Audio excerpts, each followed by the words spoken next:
मैं गगन प्रकाश यादव, अपना दल कमेरावादी का प्रदेश महासचिव हूँ और वाराणसी लोकसभा से पीडीएम, जिसमें एआईएमआईएम, अपना दल कमेरावादी, प्रगतिशील मानव समाज पार्टी अन्य दल हैं, मैं उस पार्टी से अपना दल कमेरावादी के नेता के रूप में और गठबंधन के प्रत्याशी के रूप में हूँ। मैदान में उतर चुके, क्या मुद्दे लेकर आए हैं? देखिए, बनारस का जो असल सवाल है, बनारस में बुनकर और किसान ही बनारस की पहचान है और बनारस में किसानों की भूमियों का जो सरकार द्वारा अधिग्रहण किया जा रहा है, ट्रांसपोर्ट नगर के नाम पे, हाईटेक सिटी के नाम पे, वैदिक सिटी के नाम पे, काशी द्वार के नाम पे, रिंग रोड पे बहुत ही कम, मानक से कम मुआवजा दे के किसानों की उपजाऊ जमीन का जो अधिग्रहण किया जा रहा है, उसके खिलाफ, और बुनकरों की बिजली जो फ्लैट रेट में उनको दी जाती थी, जिससे बनारस की बुनकरी चलती थी, बनारस की बुनकरी से पूरे विश्व में बनारस की बनारसी साड़ी की पहचान थी, जो फ्लैट रेट पे बिजली बंद करके उनको कमर्शियल किया जा रहा है, जिससे बनारस की पहचान खत्म हो रही है, बनारस के बुनकरों की रोजी रोटी खराब हो रही है, उनके रोजी रोटी के लाले पड़ रहे हैं। तो बुनकर किसानों की भूमि अधिग्रहण, किसानों की जमीन लूटने, किसानों की खेती लूटने और बुनकरों की रोजी रोटी लूटने के खिलाफ हम लोग बनारस से चुनाव लड़ा। 10 साल से बीजेपी का जो है वर्चस्व वाराणसी में है, देश के प्रधानमंत्री जी फिर से सांसदी लड़ रहे हैं और इंडिया गठबंधन से अजय राय जी हैं, बसपा से आज लाली जी भी आ गए। तो आपको क्या लगता है कि आपका कंपटीशन किससे होगा? देखिए, बनारस में लड़ाई इस बार सवाल की है, इसलिए कि प्रत्याशियों की लड़ाई अब बनारस में नहीं रह गई है। बनारस में चूंकि भारत के प्रधानमंत्री श्री नरेंद्र मोदी जी चुनाव स्वयं लड़ रहे हैं और सरकार की जो विफलताएं रही हैं उसके खिलाफ जो किसानों का दमन हुआ है, जो बुनकरों का दमन हुआ है, जो हमने बताया, उससे लोग आक्रोशित हैं। लेकिन उसमें जो अन्य कैंडिडेट हैं, वो कैंडिडेट चूंकि उस लड़ाई में उस तरीके से खड़े नहीं हैं, उस लड़ाई को उस तरीके से लड़ नहीं रहे हैं, बल्कि हमारी जो नेता डॉक्टर पल्लवी पटेल हैं, 2022 में विधायक बनने के बाद पूरे 2 साल में सामाजिक न्याय के सवाल पे, छात्रों के 69,000 शिक्षक भर्ती के सवाल पे, किसानों के सवाल पे, छात्रों के सवाल पे लड़ी हैं, इसलिए उनसे लोग जुड़ रहे हैं और हम लोग इस चुनाव में आगे बढ़े। तो आप अपने सामने किसको टक्कर देना, मतलब आप किसको अपना कॉम्पिटिटिव समझ रहे हैं? देखिए, बनारस में लड़ाई प्रत्याशियों की नहीं रह गई है, बनारस में लड़ाई मुद्दों की है, जन मुद्दों की है। अब बनारस के जो जन मुद्दे हैं, वो जो जन मुद्दों पे सही तरीके से लड़ेगा, जो जन मुद्दों पे सही बात करेगा, इस बार बनारस की जनता उसी के साथ खड़ी होगी। क्योंकि बनारस में बुनकर और किसान की बात सबसे सही तरीके से पीडीएम अलायंस कर रहा है। सबसे तेज लड़ाई पीडीएम अलायंस का अपना दल, एमआईएम और हमारे घटक दल कर रहे हैं, इसलिए लोग बड़ी तेजी से हमारी तो आकर्षित हो रहे हैं। अभी 1 महीना पूरा चुनाव बाकी है, 1 जून को हमारे यहाँ वोटिंग है। 1 जून आते आते पीडीएम के साथ आप देखेंगे कि बहुमत में लोग खड़े हैं। इस बार जो भाजपा का नारा है, भाजपा का परिवार 400 पार, क्या कहना चाहिए? देखिए, भारतीय जनता पार्टी एक इवेंट की पार्टी हो गई है।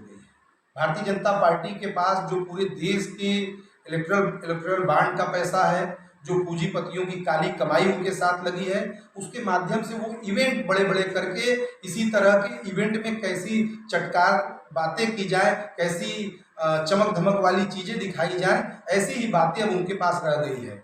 वो जब पहली बार सरकार में आना था तो वो विकास की बातें करते थे, वो नारा देते थे कि बहुत हुई बेरोजगारी की मार, अब की बार फलाने की सरकार, बहुत हुई किसानों पे अत्याचार, अब की बार फलाने की सरकार, बहुत हुई महिलाओं पे अत्याचार, अब की बार फलाने की सरकार। लेकिन अब ये सब स्लोगन वो भूल चुके हैं।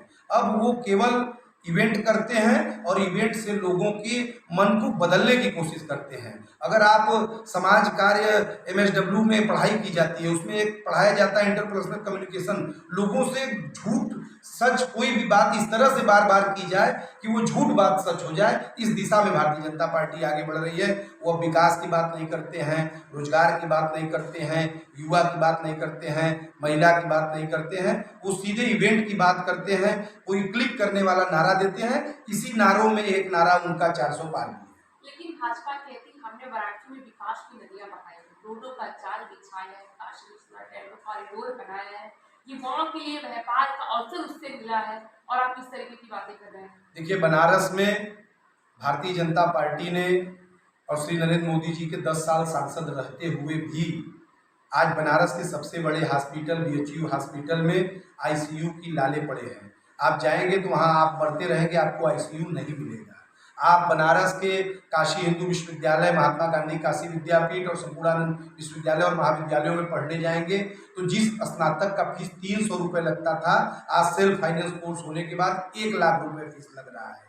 तो शिक्षा का ये हाल, स्वास्थ्य का ये हाल और रोजगार का ये हाल है कि किसान जो छोटे छोटे जोत का किसान था, वहाँ पे फूल सब्जी उगाकर चंदुआ सट्टी में ला के सब्जी बेच के अपना जीविकोपार्जन करता था, वो खेत अधिग्रहण के नाम पे लूट के पूंजीपतियों को दिए जा रहे हैं, खेती तबाह की जा रही है, तो रोजगार भी मारा जा रहा है। बुनकर का बिजली जो उनको 200 रुपये में मिलती थी, 100 रुपये में मिलती थी, वो बिजली का 5,000 रुपये एक करघे का लेने की कोशिश की जा रही है, उससे उनकी बुनकरी भी मर रही है। तो मैंने 3 चीज़ आपको बताया। स्वास्थ्य की हालत ये है कि ICU नहीं है, दवा नहीं है, डॉक्टर उपलब्ध नहीं है, ट्रामा सेंटर में लोग जाके मर जा रहे हैं, ये स्वास्थ्य का हाल है। शिक्षा का हाल ये है कि 300 रुपये में, जो मैं खुद काशी हिंदू विश्वविद्यालय का छात्र रहा हूँ, जो स्नातक की पढ़ाई हम लोग 300 रुपये फीस जमा करके किए हैं, वो 1 लाख रुपए फीस लग रही है। हम सेल्फ फाइनेंस विद्यापीठ में आएंगे तो 1 लाख रुपए फीस लग रही है उस स्नातक की पढ़ाई करने के लिए।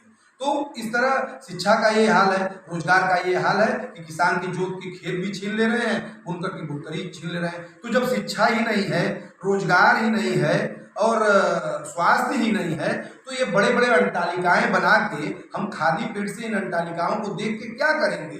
बनारस की जनता दवाई, कमाई, पढ़ाई, शिक्षा, लोकतंत्र, रोजगार की बात कर रही है, इसलिए PDM के साथ। क्या कहना चाहेंगे आप वाराणसी की जनता को? आप मैदान में उतर चुके हैं, उसके लिए क्या कहना चाहेंगे वाराणसी की जनता? देखिए, बनारस की जनता से मैं तो रोज ही कहता हूँ, मैं पूरे 5 साल बनारस में रहता हूँ, न मैं गुजरात से लड़ने आया हूँ, न मैं गाजीपुर पैदा होकर बनारस लड़ने आया हूँ।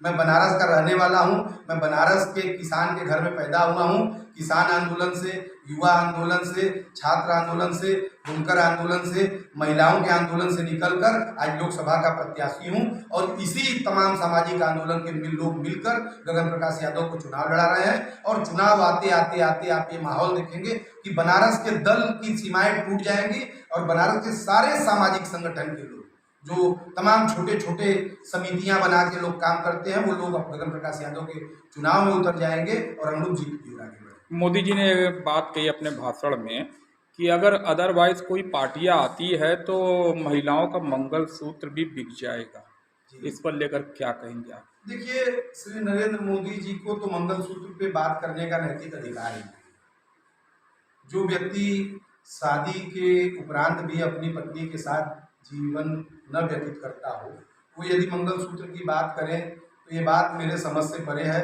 शेष मंगलसूत्र के बारे में मोदी जी जो कर रहे हैं, इसका जवाब भारतीय जनता पार्टी को देना चाहिए। और मंगलसूत्र की व्याख्या जो व्यक्ति पत्नी के साथ रहता हो वो अगर करे तो ज़्यादा बेहतर। कोरोना वैक्सीन को लेकर मोदी जी ने गारंटी दी थी कि इससे कोरोना खत्म हो जाएगा। आज वही कंपनियां कह रही है कोरोना वैक्सीन लगाने से लोगों को हार्ट हो रहा है, ब्रेन हेमरेज हो रहा है, इस पर क्या कहना चाहेंगे आप? देखिए, झूठ के तरीके के आधार पर, नफरत की राजनीति के आधार पे ये हो गई है। अब बात नफरत की हो रही है, बात बंटवारे की हो रही है, इसलिए अब विदाई का समय आ गया है। और बड़े साफ शब्दों में यदि मैं कहूँ तो काशी लोग आते हैं मोक्ष प्राप्त करने। सब्सक्राइब कीजिए हमारे चैनल को और बेल आइकॉन को दबाइए हमारी लेटेस्ट वीडियो सबसे पहले देखने के लिए।